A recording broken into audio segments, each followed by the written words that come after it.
सावंतवाडीतील ऐतिहासिक मोती तलावात बसवण्यात आलेल्या म्युझिक फाउंटनची पाहणी माजी मंत्री आमदार दीपक केसरकर यांनी केली। या संगीत कारंज्याच्या मनमोहन नजराण्याचा आनंद त्यांनी यावेळी घेतला। येणाऱ्या काळात हे शहर पर्यटन क्षेत्रातील आकर्षण ठरेल असा विश्वास श्री केसरकर यांनी या प्रसंगी व्यक्त केला।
वगैरे काही नाही, याला एकंदर कारण 4 ते 4.5 कोटी रुपये खर्च येणार आहे आणि त्या ट्रायल्स सुरू आहेत आणि ट्रायल्स यशस्वी झाल्यानंतर त्याचं रितसर उद्घाटन आहे।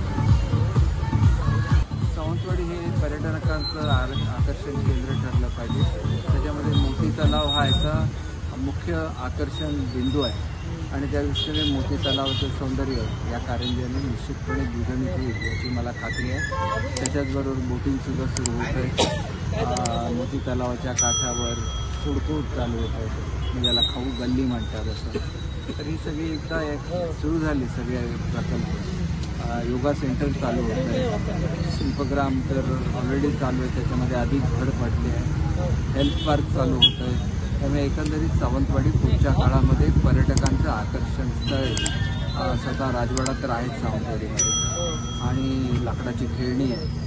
एकंदरीतच सावंतवाडी पुढच्या काळामध्ये पर्यटन क्षेत्रामधलं एक आकर्षण ठरावं अशी माझी अपेक्षा आहे।